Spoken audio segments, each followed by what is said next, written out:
Vamos agora falar de dois fenômenos exibidos pelas ondas, né?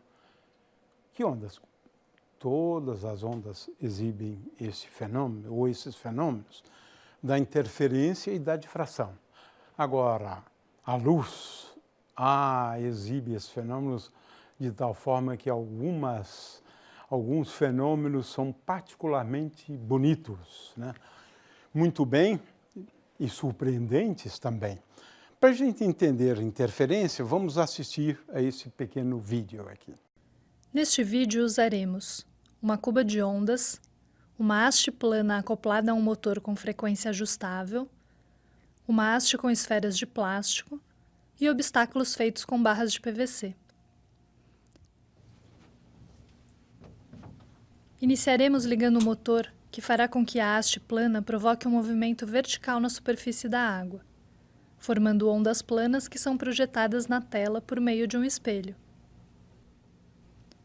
Se posicionarmos obstáculos de PVC na frente das ondas, podemos observar o fenômeno da difração, no qual as ondas tendem a contornar obstáculos formando ondas circulares.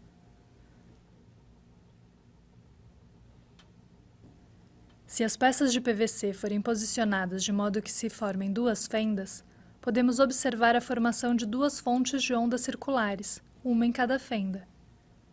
Como estas ondas são formadas pela mesma frente de ondas planas, as ondas circulares vão ter o mesmo comprimento de onda e estarão em fase. Assim, a interferência destas ondas podem formar regiões de nós e de ventres, como podemos ver na tela. Podemos notar também que, ao mudarmos a abertura das fendas, mudaremos o padrão das figuras de interferência.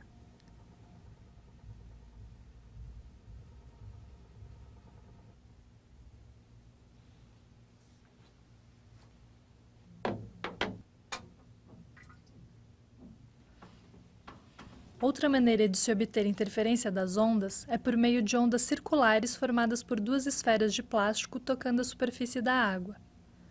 Para isso, vamos trocar a haste plana por dois suportes com esferas, tocando a água com a mesma frequência. Da mesma forma que as fendas, as ondas circulares formadas pelas esferas vão provocar interferências entre si, formando regiões de nós e de ventres, ou seja, regiões onde ocorrem interferências destrutivas e construtivas.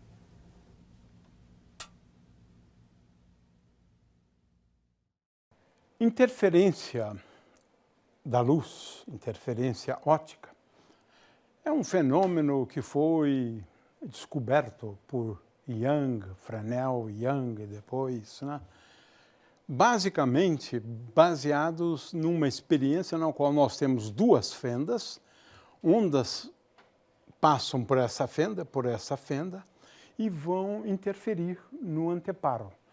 Porque a interferência é aquilo que nós vimos em relação às ondas se propagando na água. O que é isso? É a formação de máximos de amplitude ou de mínimos de amplitude, ou máximos da intensidade, no caso da luz, mínimos da intensidade, também no caso da luz. Porque a interferência óptica, ela é baseada nessa ideia de que quando duas ondas interferem, ondas eletromagnéticas, essa interferência pode levar a máximos e mínimos da intensidade. É disso que nós estamos falando.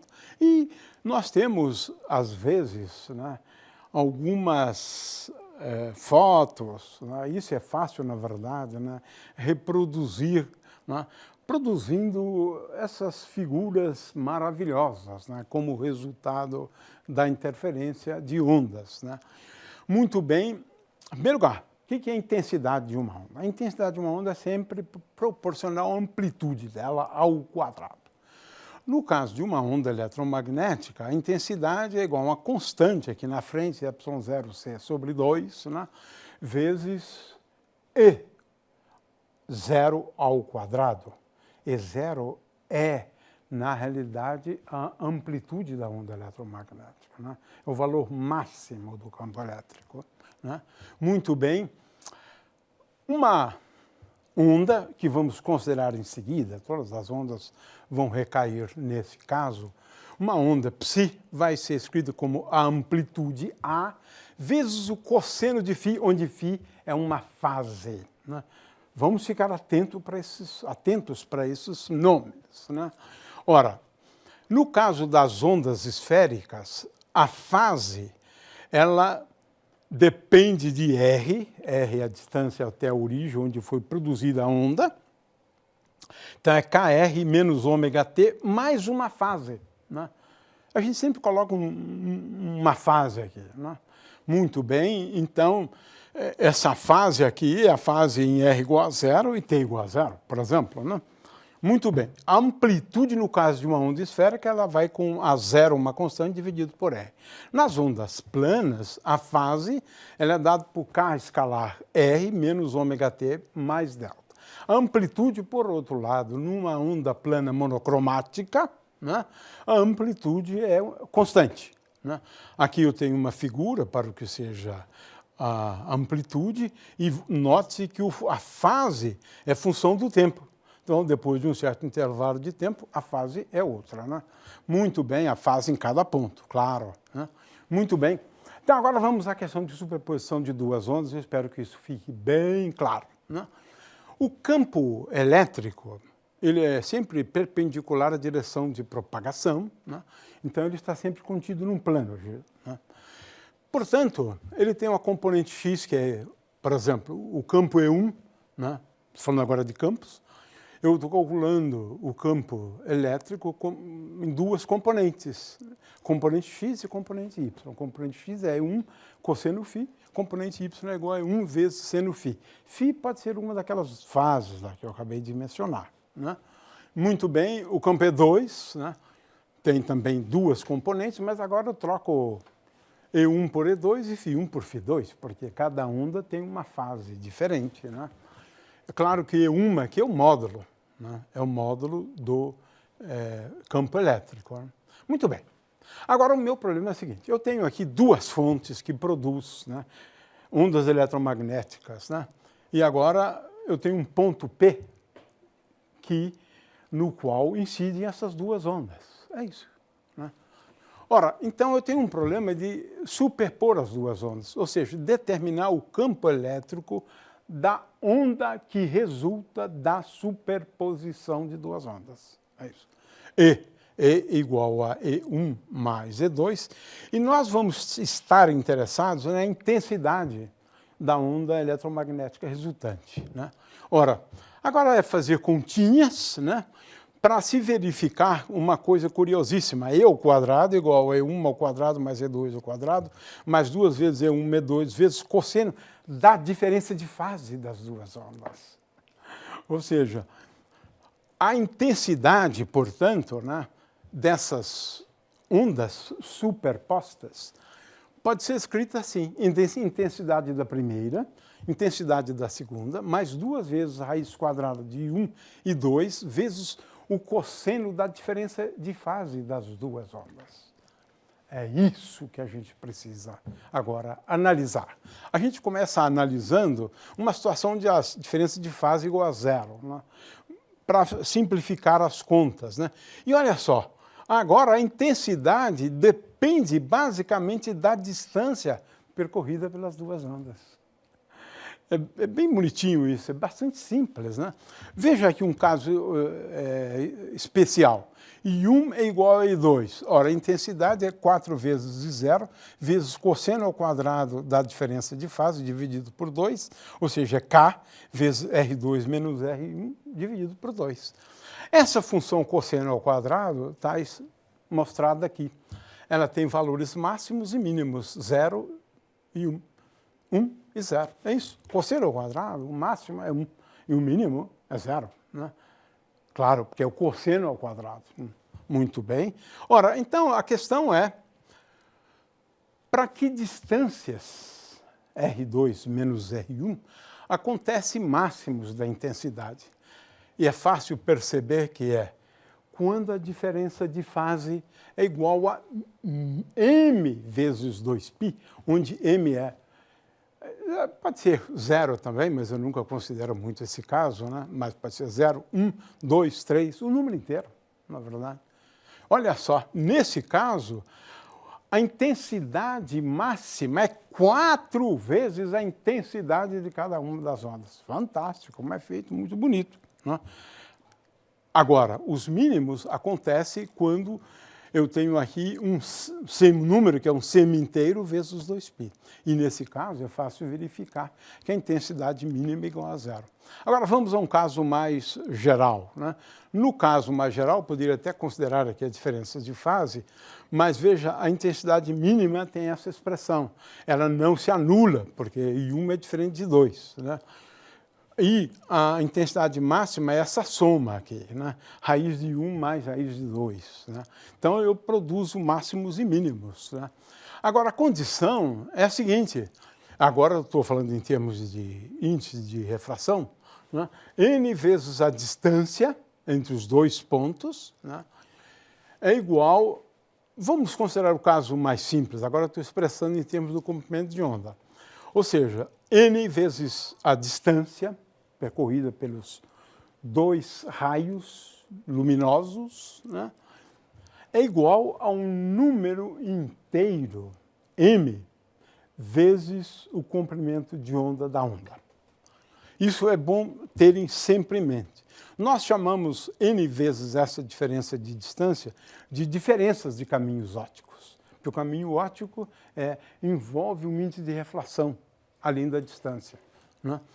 Ou, no caso em que eu queira obter os mínimos, é diferença de caminhos ópticos igual ao número semi-inteiro de comprimentos de onda, né? De forma que essa é a regra geral, na verdade, é a regra geral, né? E a gente agora vai aplicar essa regra geral para o caso já mencionado, né, da experiência de Young, né? Agora vamos lá, vamos olhar essa figura aqui, né? D é a distância entre essas duas fendas.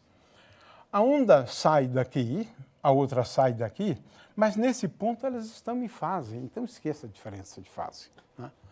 Veja, φ2 menos φ1 é igual agora a K vezes R2, que é essa distância, veja, a fonte agora está aqui.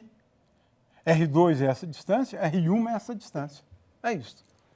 Então, a gente vai agora escrever, né, R1 e R2 adotando um eixo, ou a origem dos eixos aqui neste ponto, né, bem no meio das duas fendas, né, de forma que a posição da fenda 1 é x igual a d sobre 2, da fenda 2 é menos d sobre 2. Né? E agora é uma questão de analisar os máximos e mínimos sobre o anteparo, usando essa regra aqui. Ora, R2 menos R1 ao quadrado se pode mostrar que é igual a 2 vezes x. X é a coordenada deste ponto sobre o anteparo, né? Vezes d. D é essa distância aqui. É uma continha relativamente simples para a gente mostrar isso, né? E agora a gente faz algumas aproximações, né? D sobre D grande é a distância do anteparo até o plano que contém as duas fendas, né? Veja que agora, se eu considerar, né, R ou D sobre D muito menor do que 1, aqui está faltando um símbolo, né? Muito menor do que 1, ou seja, a distância entre o anteparo e essa distância entre as duas fendas é tal que a distância entre o anteparo e o plano que contém as duas fendas é muito grande em comparação com a distância entre as duas fendas, né? Com essa aproximação, eu posso tratar R1 aproximadamente como R2 e, portanto, R1 menos R2 eu posso escrever como sendo igual a x vezes d pequeno, distância entre as duas fendas, dividido por d grande, que é a distância entre o anteparo e o plano que contém as duas fendas. A diferença de fase, portanto, é dado por essa expressão. E aí, olha só que coisa curiosíssima, é lindo isso aqui. Eu agora vou conseguir prever que os pontos de máximo eles são dados por essa expressão. M é um número inteiro qualquer, né?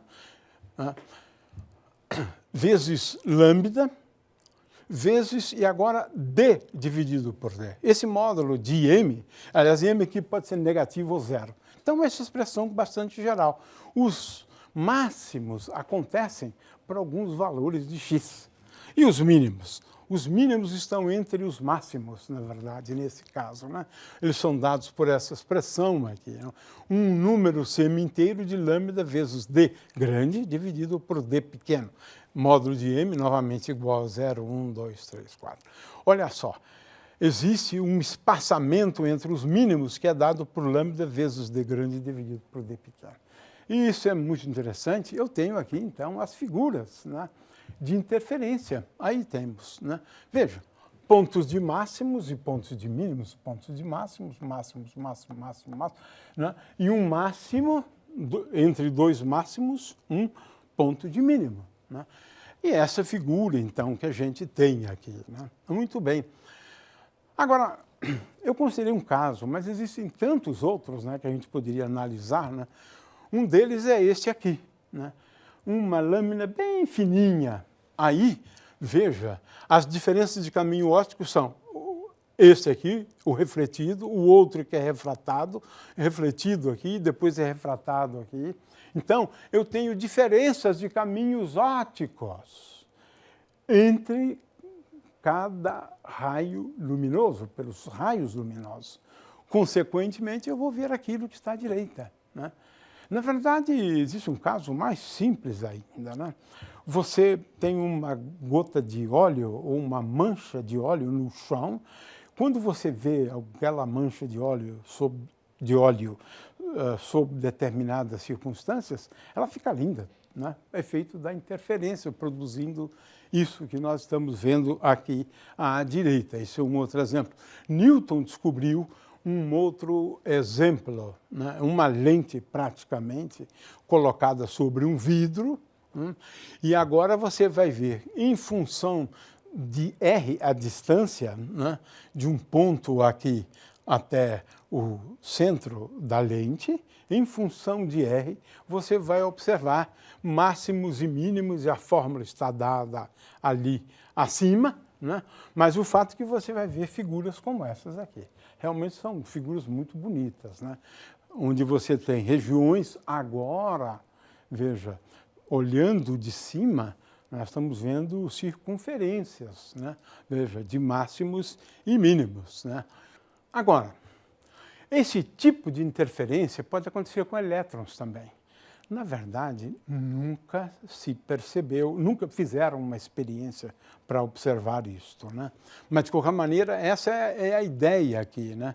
Veja, se eu lanço elétrons, mas não sabendo por onde eles passaram, isso é fundamental, o princípio da incerteza, não sabendo por onde eles passaram, os elétrons se acumulariam com regiões com muitos elétrons, nenhum elétron, muitos elétrons, poucos elétrons, muitos elétrons, poucos elétrons. No entanto, aqui tem uma simulação, né, usando computadores, né, do que iria acontecer, né, quando eu lançar elétrons, né, numa fenda dupla. Olha só, máximos e mínimos. É isso que se espera que aconteça, né? Portanto, o que acontece com uma luz, acontece com os elétrons também, né? Muito bem. Então, essa é uma parte realmente importante, né? E a gente sabe também que a difração é um fenômeno que também ocorre com elétrons. A gente vai falar sobre isso depois. Bom, a difração já é mais difícil de entender, mas ele é um fenômeno ondulatório, né? Quando uma onda passa por uma abertura qualquer, se a abertura for muito grande, você não vai perceber. Mas se a abertura for se tornando cada vez menor, né, da ordem de alguns comprimentos de onda, esse efeito aqui vai se tornando cada vez maior. Qual é o efeito? É a difração, mediante o qual a onda ela realmente passa por alguns contornos curvando-se ao passar, né? O exemplo mais simples é esse, um indivíduo aqui, né, do outro lado da parede, aqui tem, na verdade, um rádio, ele consegue ouvir mesmo não estando na direção digamos, de uma linha reta a partir do rádio, paralelo à parede. Por quê? A onda, no caso, experimentou esse fenômeno, né, da difração. É a possibilidade da luz, então, atravessar certos contornos. Ela se curva ao passar por contornos, né? Então, essa é a situação no caso em que eu tenha aqui um orifício. É isso que a gente vai estudar em seguida. Ora, o que acontece quando a luz passa por um orifício? É o que eu acabei de explicar lá, né? Olha só, ela se propaga em direções diferentes, ela não se comporta mais como uma onda plana, né? E agora essas muitas ondas, se eu tenho aqui na frente, né, uma superfície, né, na qual eu possa observar esse efeito, vai acontecer da gente observar exatamente o que está aqui nessa figura à direita.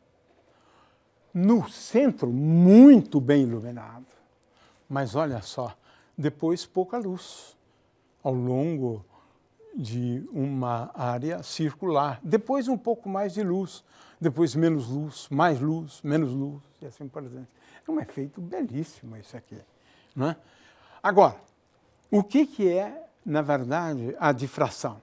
A difração, ela resulta de um número muito grande, digamos, infinitos, de interferências. Por que isso? Bom, a base aqui bom, lembrando que quem descobriu esse efeito pela primeira vez e fez estudos foi Grimaldi, em 1640 aproximadamente.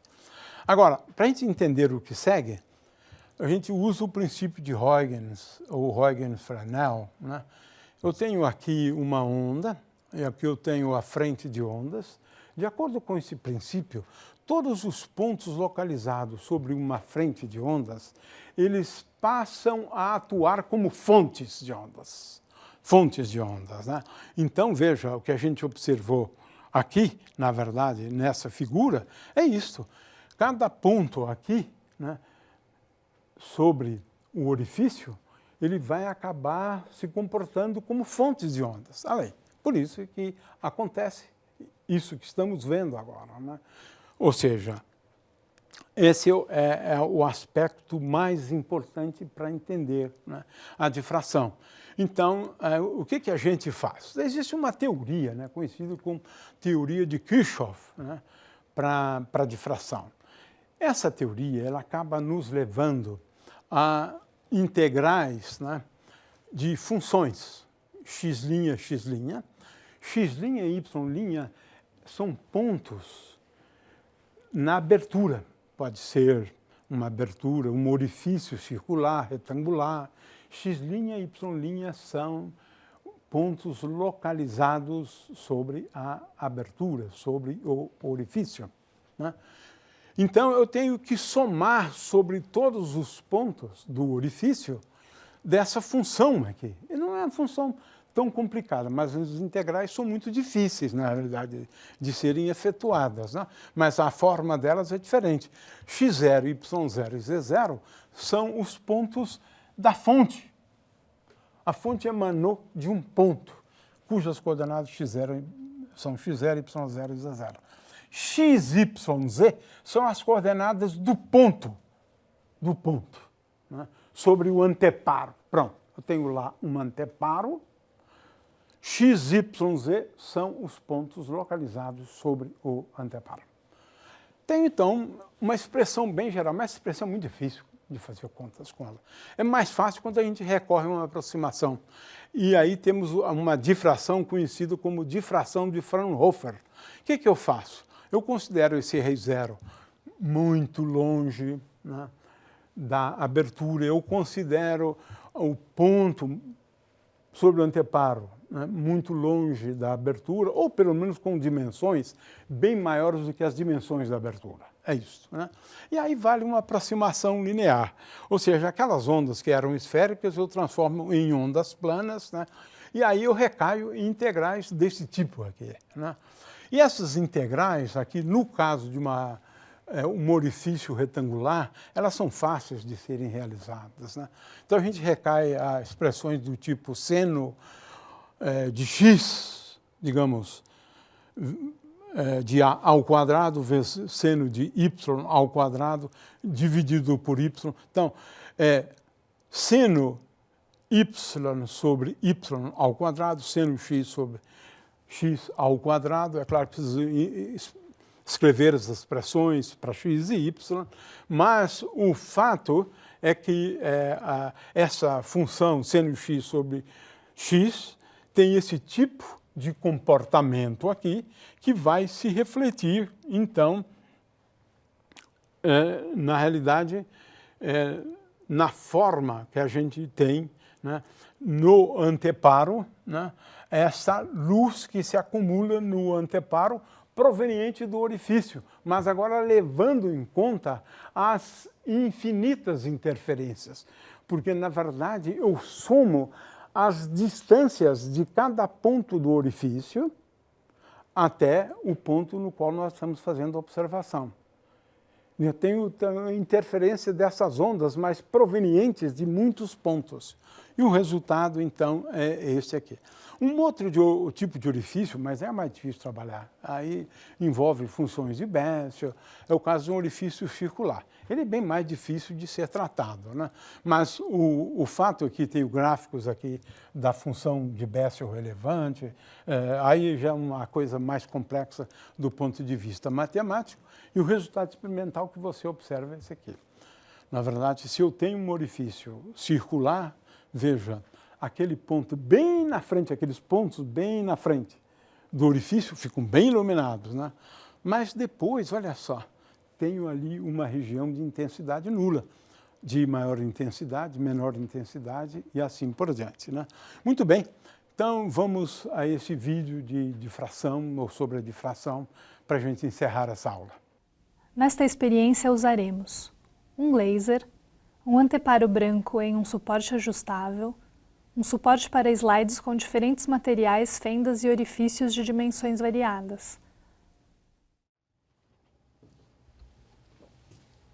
Iniciaremos ligando o laser de luz monocromática verde colimada e coerente.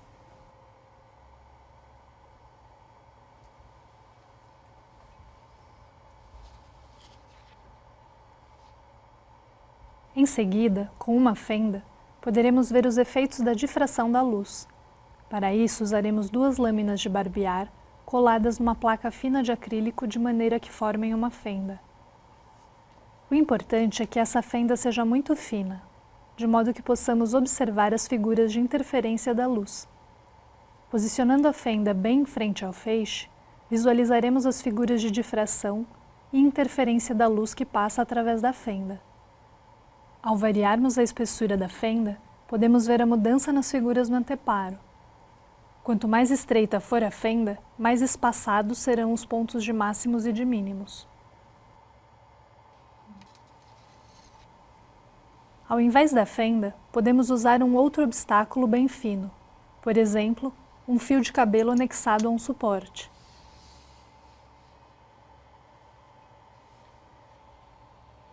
Posicionando-se o fio bem em frente ao feixe, podemos visualizar o mesmo tipo de figura. Se medirmos a distância entre os mínimos de luz e a distância do fio de cabelo até o anteparo, e sabendo-se o comprimento de onda da luz verde, poderemos determinar o diâmetro do fio de cabelo.